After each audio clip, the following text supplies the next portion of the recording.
Okay, so hello everyone. Today's video is all about Redington Limited stock. आप देख रहे हैं ट्रेड रूल बेस्ड चैनल। हम लोग आज बात करने वाले हैं रेडिंगटन स्टॉक जो है उसका हम लोग एनालिसिस करने वाले हैं। सबसे पहले आप समझिए कि एनालिसिस करना ज़रूरी क्यों है। किसी भी स्टॉक में आप इन्वेस्ट कर रहे हो तो पहले उसको आप समझो कि वो बाइंग लेवल पे है या नहीं है। बस ऐसे ही पैसे डाल देते हैं लोग, न्यूज़ में आ गया या किसी ने टेलीग्राम पे डाल दिया या कहीं हमने सुन लिया कि उसने इन्वेस्ट किया, हमने भी कर दिया।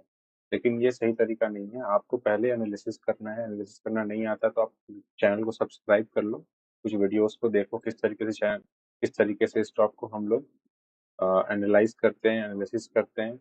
उसके बाद धीरे-धीरे आपको खुद समझ में आ जाएगा कि वो स्टॉक आपको लेना है या नहीं लेना है, या अभी वेट करना है या किस प्राइस पे लेना है। और सबसे पहले एनालिसिस स्टार्ट होती है हायर टाइम फ्रेम से, ठीक है? तो चलिए हम लोग आ जाते हैं मंथली टाइम फ्रेम पे। ये हमारा रेडिंगटन स्टॉक है, रेडिंगटन लिमिटेड स्टॉक एनएसई में लिस्टेड है। ये हमारा मंथली टाइम फ्रेम है। मंथली टाइम फ्रेम में आप देख सकते हो स्टॉक काफ़ी अच्छा एक अप ट्रेंड फॉर्मेशन किया है, ठीक है। प्रीवियस जो हमारा डेटा है ये इतना इम्पोर्टेंट नहीं होता है, जो करंट डेटा है वो ज़्यादा इम्पोर्टेंट है। तो यहाँ से stock higher highs higher lows, higher highs higher lows, higher highs higher lows बना रहा है। इट मीन्स जो लोज बन रहे हैं ना वो हाई है, प्रीवियस लोज से हाई है। It means it shows clear up trend. ये हमें अब बता रहा है साफ साफ कि ये अप ट्रेंड में है, क्योंकि जो पुल बैक है वो हाई है, हायर लोज है। उसके बाद एक और मूव आया, उसके बाद जो एक और पुल बैक ले रही है स्टॉक यहाँ पे, तो वो भी प्रीवियस लो के ऊपर है। तो इस तरीके से आइडेंटिफाई हो गया हमारा मंथली ट्रेंड बुलिश है, राइट। अब इस तरीके से हम देखेंगे मंथली में बुलिश है, हमें एंट्री लेना है छोटे टाइम फ्रेम में। तो चलिए हम वीकली में आ जाते हैं। पहले टॉप डाउन एनालिसिस इसी को कहते हैं। पहले बड़ा टाइम फ्रेम, उसके बाद धीरे धीरे धीरे धीरे छोटे टाइम फ्रेम में हम आते हैं।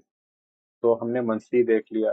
वीकली में भी सेम सिनेरियो है, higher highs higher lows, higher highs higher lows, ठीक है। अभी यहाँ पे क्या देखने को मिल रहा है कि स्टॉक ने एक प्रीवियस रेसिस्टेंस जोन को ब्रेकआउट दिया। ब्रेकआउट देने के बाद ब्रेकआउट फेल हो गया, मार्केट गैप डाउन ओपन हुआ, लेकिन sharp recovery and again same support area को टेस्ट किया मार्केट ने, ठीक है। तो ये एक तरह से फ्लोर की तरह एक्ट करता है। जो सपोर्ट होता है वो ब्रेक होने के बाद रेसिस्टेंस बन जाता है, और रेसिस्टेंस ब्रेक होने के बाद सपोर्ट बन जाता है। आप देखेंगे यहाँ पे कि ये एक रेसिस्टेंस था, मार्केट यहाँ से फॉल आया, अगेन प्राइस गया, ऊपर गया बट सस्टेन नहीं कर पाया, नीचे आया। बट फाइनली जब मार्केट ऊपर गया तो मार्केट ने इस रेसिस्टेंस जोन को ही सपोर्ट की तरह एक्ट किया, और यहाँ पे बहुत ही शानदार एक कैंडल बनाया है। ये काफी बड़ी कैंडल है। इस कैंडल पे तो हम एंट्री नहीं लेंगे, यहाँ पे हम थोड़ा सा पुल बैक का वेट करेंगे। चलिए हम डेली टाइम फ्रेम में आ जाते हैं। आज के दिन भी स्टॉक ने अच्छा खासा मूव दिया है, ठीक है। तो अभी हमारा ये बाइंग एरिया था जो मिस हो चुका है, और प्राइस अभी यहाँ पे है। तो इतना क्या, इतने बड़े कैंडल में हमें बाई करना सही है? इतने बड़े कैंडल में बाई हम कैसे कर सकते हैं भाई? अगर आप सोचो, आप यहाँ पे एंट्री लोगे, आपका स्टॉप लॉस कितना बड़ा होगा, आप टारगेट कहाँ रखोगे? एंट्री लेने को ले सकते हैं हम, लेकिन हमारा टारगेट बहुत छोटा हो जाएगा। प्रीवियस रेजिस्टेंस के पास हम अपना टारगेट रखेंगे तो टारगेट हमारा बहुत छोटा होगा और स्टॉप लॉस बड़ा हो जाएगा। तो इस सिनेरियो में बेटर यही होता है कि हम स्टॉक को पुल बैक करने के लिए हम वेट करते हैं। तो स्टॉक अगर यहाँ से पुल बैक करता है और एक एक और हायर लो बनाता है, ठीक है, हायर लो बनाता है, एक रेसिस्टेंस क्रिएट करने दीजिए स्टॉक को। ये रेसिस्टेंस अगर ब्रेक होता है फिर हम यहाँ पे एंट्री लेंगे। Let me explain this again. Price को एक रेसिस्टेंस क्रिएट करने दो आप, हो सकता है रेसिस्टेंस यहाँ पे क्रिएट हो जाए। उसके बाद मार्केट वापस से एक पुल बैक लेकर के यहाँ नीचे आएगा, तो हम एक तो यहाँ पे एंट्री प्लान कर सकते हैं, छोटा स्टॉप लॉस हो जाएगा हमारा। सेकेंड एंट्री हम प्लान कर सकते हैं कि स्टॉक को रेसिस्टेंस बना के नीचे आने देंगे, और जब वापस से इस रेसिस्टेंस को ब्रेक करेगा तो हम यहाँ पे एंट्री लेंगे, ठीक है। ये दो सिनेरियो यहाँ पे स्टॉक में बन रहे हैं। इधर we will take entry from this support area at a pullback, and second option, let the market create a resistance and let it come down, but once again this resistance broken, then we will strike here, and then we will keep stop loss somewhere here, and we will keep our target 1:2 और 1:3, जैसा भी आपका capital size है, जितना आपका risk management आपको allow करता है उतना रिस्क लेंगे आप, और 1:2 मिनिमम आप बुक करेंगे। तो स्टॉक काफ़ी अच्छा लग रहा है। अगर इतनी बड़ी बाइंग आई है तो ज़रूर इसमें कुछ न्यूज़ होगा, या फिर इसमें इंस्टीट्यूशनल ट्रेडिंग एक्टिविटी हुई है, इसमें बायर्स इंटरेस्टेड हैं, इसलिए इतनी बड़ी बाइंग आज के दिन में देखने को मिली है। तो स्टॉक काफ़ी अच्छा लग रहा है यहाँ पे, 289 का स्टॉक है, आप आराम से इसमें एंट्री ले सकते हैं।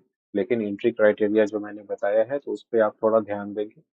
टॉप पे बाई नहीं करना है कभी भी, क्योंकि रेजिस्टेंस बहुत पास है। नेक्स्ट रेजिस्टेंस आपको मिल दिख रहा है यहाँ पे। रेजिस्टेंस एक ये रेजिस्टेंस है। उसके बाद एक जोन की तरह इसको ड्रॉ कर लेते हैं, एक रेजिस्टेंस की तरह एक्ट कर सकता है ये एरिया हमारे लिए। तो इस रेजिस्टेंस को टारगेट हम रख सकते हैं, लेकिन पुल बैक पे एंट्री लेंगे या रेजिस्टेंस को ब्रेक होने देंगे। एक बार ये ऑल टाइम हाई ब्रेक करता है, 335 को निकालता है, तो फिर टारगेट 400, 420, 450 कभी भी कहीं भी जा सकता है। लेकिन उसके लिए आपको स्टॉक में बने रहना होगा, वेट करना होगा। तो आज के लिए दोस्तों इतना ही, फिर मिलते हैं अनदर टॉपिक के साथ अनदर वीडियो में। आप लोग कमेंट में ज़रूर बताएं नेक्स्ट वीडियो आपको किस स्टॉक पे चाहिए, मैं उसका भी एनालिसिस करके बताऊंगा।